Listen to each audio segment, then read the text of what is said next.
ایک تو اس کے پروسیجر کے اوپر بہت ساری کامنٹری ہوئی ہے، آئی ایم شور آپ نے سنی ہوگی. دوسرا اب یہ کہا جا رہا ہے کہ شہباز شریف صاحب لیڈنگ پوزیشن میں ہوں گے پارٹی کے حوالے سے as opposed to Maryam Nawaz. کیا رائے ہے آپ کی؟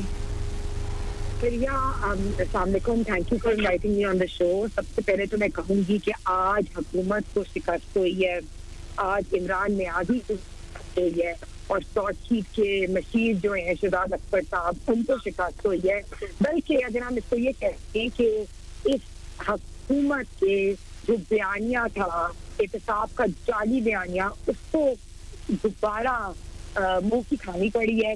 ہم اور مبارکباد دینا چاہوں گی آج میں شہباز شریف صاحب کو جو ہماری پارٹی کے پریزیڈنٹ ہے، بلکہ میں عوام کو مبارکباد دینا چاہوں گی کہ وہ ایک ایسا انسان جس نے صرف خدمت کی ہے عوام کی، اور وہ پاکستان میں ترقی کی علامت ہے، ان کو آج مبارکباد دینا چاہوں گی. اور آج پاکستان کی عوام جو ہے وہ سرخ رہی ہے. اور یہ آپ کو بھی پتا ہے کہ جس طرح نیب پولیٹیکلی وکٹمائز کر رہا تھا، لیکن آج ہم دیکھیں کہ کس طرح دوبارہ یہ پروو ہو گیا ہے کہ شہباز شریف صاحب کے جتنے بھی سارے کیسز تھے وہ سارے جھوٹے تھے. یہ لوگ نیب کچھ بھی پروو نہیں کر سکے، اور شہباز شریف صاحب کو صرف اس ایک چیز کی سزا ملی ہے کہ وہ اپنے بھائی کے ساتھ کھڑے رہے ہیں، وہ اپنے جو قائد کے بیان کے ساتھ کھڑے رہے ہیں. اور آپ نے ابھی بات کی اور بڑی باتیں ہم بڑی دیر سے سن رہے ہوتے ہیں، نون لیگ میں سے شین لیگ نکل رہی ہے، نیم لیگ نکل رہی ہے. اب پارٹی کو کون لیڈ کرے گا؟ شہباز شریف صاحب لیڈ کریں گے، مریم بی لیڈ کریں گی. ایک میں آپ پہلے بھی میری آپ سے بڑی دفعہ اس سے بات ہوئی ہے کہ اس پارٹی کے قائد صرف میاں محمد نواز شریف صاحب ہے، اور ان کا ہی بیانیہ جو ہے شہباز شریف صاحب اسی بیانیہ کو لے کے چلیں گے آگے. وہ بالکل شہباز شریف صاحب کی 2 دفعہ گرفتاری بھی اسی لیے ہوئی ہے کہ بھائی کے ساتھ وہ انہوں نے وفاداری شو کی ہے. ان کی گرفتاری اس لیے ہوئی ہے کیونکہ وہ عوام کی خدمت کرتے رہے ہیں. ان کی گرفتاری اس لیے ہوئی ہے کیونکہ وہ ایک لیڈنگ اپوزیشن کی وائس تھی. اور میں آپ کو بات یہ بتانا چاہتی ہوں کہ بھیا رادر دین ٹاکنگ کہ کون لیڈ کرے گا اس پارٹی کو، ہم یہ بات کیوں نہیں ڈسکس کرتے کہ عمران خان صاحب کی جماعت کے اندر جہانگیر ترین صاحب کے آج ایک بیان آیا خرم لغاری صاحب کا ان کی سپورٹ میں کہ 70 لوگ جو ہیں وہ ہم ڈسکس کر چکے ہیں. تو ہم اس کو بات کرتے ہیں، وہ زیادہ امپورٹنٹ ہے. شین لیگ، نون لیگ، یہ باتیں بہت پرانی ہو گئی ہیں. باتیں صرف ایک ہی ہیں لیکن کیا یہ جو گروپ ہے جو جہانگیر ترین صاحب اب لیڈ کرتے ہوئے نظر آ رہے ہیں، کیا نون لیگ ان سے رابطے میں ہے؟ میں نے یہ سوال شاہ رضا صاحبہ سے بھی پوچھا تھا. دیکھیے ہمیں کسی کے لیے کوئی رابطے کی ضرورت نہیں ہے. ہم نے ہمیشہ پنجاب کے اندر عوام کی پالیٹکس کیا. آپ ابھی بائی الیکشنز میں بھی دیکھ لیا ہوگا، جسکا کے 2 دفعہ الیکشن ہوئے اس میں دیکھ لیا، وزیر آباد کے الیکشن میں دیکھ لیا. بلکہ آپ کو پتہ ہوئے گا شاید کہ مریم بی بی بھی انشاءاللہ ابھی کچھ دنوں میں، کل پرسوں کے دنوں میں کراچی جا رہی ہیں بائی الیکشن مصطفیٰ اسماعیل کے. تو آپ نے سب بائی الیکشنز میں دیکھیں گے کہ کس طرح مسلم لیگ نون جو ہے وہ عوام سے جیتتی ہے. ہمیں جہانگیر ترین کی یا کوئی بھی الہیز کی یا اور کسی بھی پارٹی کی ضرورت نہیں ہے. ہمیں صرف جو ہے وہ اپنے ووٹرز پہ اعتماد ہے. ہم جب بھی حکومت میں انشاءاللہ آئیں گے. کہ آپ کو کسی اور کی ضرورت نہیں ہے، صرف پی ایم ایل این. ہمیں جہانگیر ترین کی ضرورت نہیں ہے، ہمیں فارورڈ بلاک کی ضرورت نہیں ہے، پی ڈی ایم کی بھی ضرورت نہیں ہے. اپنی پی ڈی ایم کو ضرورت ضرور ہے. پی ڈی ایم کی اس وقت سلیکٹڈ جو حکومت ہے اس کو باہر نکالنے کے لیے ساری اپوزیشن پارٹیز کو متحد ہونا چاہیے، اور اس متحد ہونے کے لیے پی ڈی ایم کی ضرورت ہے. اور پی ڈی ایم کی بات کروں گی فریہ بس لاسٹ، پی ڈی ایم کے لیے سب جماعتیں جو ہیں نا ان کو اکٹھے میک شور کرنا چاہیے یہ سلیکٹڈ حکومت جو ہے وہ. یہ ہم اس پہ بات کر لیتے ہیں. فردوس صاحب کی طرف مجھے جانا تھا، لیکن کیونکہ پی ڈی ایم کا ذکر ہے، فردوس صاحب اگر تھوڑی سی مجھے اجازت دیں، شہلا صاحبہ کیا آگے یہ بات رکھتے ہیں. پی ڈی ایم کی ضرورت ہے کہہ رہی ہیں، لیکن ہم نے پی ڈی ایم میں کو ایک دوسرے پہ الزامات ہی لگاتے ہوئے دیکھا ہے. اب ایک بار پھر آپ کو لگ رہا ہے کہ relief P M L N کو مل رہا ہے. آج شہباز شریف صاحب کی ضمانت بھی ہو گئی ہے. وہ کہتے ہیں کہ آپ سلیکٹڈ ہیں، تو پھر اکٹھے کیسے ہوں گے؟ اچھا، سب سے پہلی بات تو یہ ہے کہ پی ایم ایل این کو مبارک ہو. پتہ تو چل گیا ہوگا کہ آج نائب قاصد کے فیصلے سے ہوئے ہیں یا کیسے ہیں. تو اللہ کرے تمام اسیر جو ہیں وہ اپنے اپنے گھروں کو آئیں، اور خاص طور پر وہ اسیر جو ذاتی انتقام کے نشانے پر ہیں ان کو اپنے گھر والوں کے ساتھ. ضمانت آپ نے کبھی پہلے دیکھی ہے شعلہ صاحبہ؟ جبھی تو میں مبارکباد دے رہی ہوں زیادہ ہنس کے کہ آپ لوگ کو مبارک ہو، کیونکہ بالکل ہی حیران کن فیصلے سامنے آئے بڑے عرصے بعد. بہرحال جو بھی ہے، اب رہ گئی بات پی ڈی ایم کی، تو میں سمجھتی ہوں کہ آپس میں لیڈرز جو ہیں وہ بات کر رہے ہیں، اور یہ بات سب کو یاد رکھنی چاہیے کہ اگر یہ اپوزیشن الگ بھی رہتی تو یہ کوئی بڑی بات نہیں تھی، کہ اگر پی ڈی ایم میں ناراضگی ہو گئی اور الگ ہو گئے، اس لیے کہ بالکل مختلف الخیال پارٹیز ہیں. انہوں نے گلگت بلتستان میں بھی ایک الگ الیکشن لڑا، بلکہ ایک دوسرے کے خلاف الیکشن لڑا، اور اگر یہ کسی کامن ایجنڈے پر متحد ہو گئی تھیں تو دوبارہ بھی ہو سکتی ہیں. لیکن آئندہ بھی الیکشن جب ہوگا تو یہ ایک دوسرے کے خلاف الیکشن لڑیں گی، اور یہ بس میں یقین رکھتی ہوں، اور مجھے یقین ہے کہ ان فیوچر پولیٹیکل پارٹیز کے درمیان جو ہے وہ اچھی زبان کا استعمال رہے گا. آپ خاقان عباسی صاحب کی اسٹیٹمنٹ پہ کچھ کہنا چاہیں گی؟ آپ تو اسپیکر کی پوزیشن کو اچھی طریقے سے میں سمجھتی ہوں کہ غلط بیان، ان کو سینشن نوٹس جانا چاہیے، انہیں یہ نہیں کہنا چاہیے تھا. Right, big statement from شعلہ رضا صاحبہ. I'll come to you, Firdous نعیم نقوی صاحب. شہباز شریف صاحب کی ضمانت سے کیا آپ کو کوئی تبدیلی نظر آ رہی ہے سیاست کے اندر؟ پہلے فریاد میں اس میں مجھے تھوڑا سا احتجاج کرنے کی اجازت دیں. جی. ایک تو آپ حکومت سے ایک آدمی کو بلاتی ہیں اور اپوزیشن سے دو. نقوی صاحب ساری عمر ہم ان کے ساتھ بھی یہی کرتے رہے ہیں. تین ٹرمز کے بعد جو ہے یہ ان کے ساتھ بھی یہی ہوتا رہا ہے. یہ انفارچونیٹلی ایسے ہی ہماری ٹاک شوز چلتے ہیں. آئی گیٹ یور پوائنٹ، آپ ٹھیک کہہ رہے ہیں، لیکن آپ بھی یہ سب انجوائے کر چکے ہیں. گورنمنٹ کو اور اپوزیشن کو مجھے آپ 2 نہیں 4 بلائیے، لیکن وقت برابر ٹھیک ہے. دیکھیے آج کا ایک بڑا اچھا تجزیہ ہوتا ہے اگر آپ جناب پرویز بٹ سے پوچھتے تھیں کہ اگر یہ فیصلہ آج ان کے خلاف جاتا تو پھر وہ عدالتوں کو کیا کہتے، کیا عدالتوں کی وہ اسی طرح تعریف کرتی. جس سے کہ نیب کے جب بات آتی ہے تو وہ کہتی ہیں وہ انڈیپینڈنٹ نہیں ہے، وہ حکومت کے اندر. اور جب بھی فیصلہ کوئی غلط آئے گا ان کے خلاف آئے گا، یہ کہیں گی جو فیصلہ ان کے خلاف آتا ہے وہ غلط ہوتا ہے. پہلی چیز تو یہ ہے. اس وقت یہ فوراً کہہ دیتے ہیں کہ حکومت اثر انداز ہوتی ہے. تو بھائی اگر حکومت اثر انداز ہوتی ہے تو کیا میں یہ کہوں کہ شریف فیملی جو ہے پنجاب کی ہائی کورٹ کے اوپر اثر انداز ہوتی آئی ہے، اس سے کہ ججز سارے ان کے زمانے کے اپوائنٹ کیے تھے، سب ان کے فیوریٹس ہیں، بیکاز دے میڈ دیم ججز ایلیویٹڈ دیم ٹو، اور وہ نمک خواری کا حق ادا کر رہے ہیں. کیا جسٹس ارشد کی بات کریں، جسٹس قیوم کی بات کریں، چاہے ہنا شاید اس وقت بچی ہوں گی جب ٹھانگا مانگا اور مری کے واقعات ہوئے تھے، وہ کہتی ہیں ہم کبھی ایسی سیاست پہ یقین نہیں رکھتے. اپنی پارٹی کی تاریخ اگر تھوڑی بہت پڑھ لیتی تو کوئی مسئلہ نہیں ہوتا. ابھی ان کے اتنے ایکس وزیر اعظم اگر یہی زبان کو تحریک انصاف والا استعمال کیے ہوتا تو وہ چھت سے لگی ہوئی ہوتی ہیں. اس وقت تو یہ بالکل خاموش بھیگی بلی کی طرح بیٹھی ہوئی ہیں رہیں گی اس والے معاملے پہ کہ خاقان عباسی کی زبان صحیح تھی یا غلط تھی.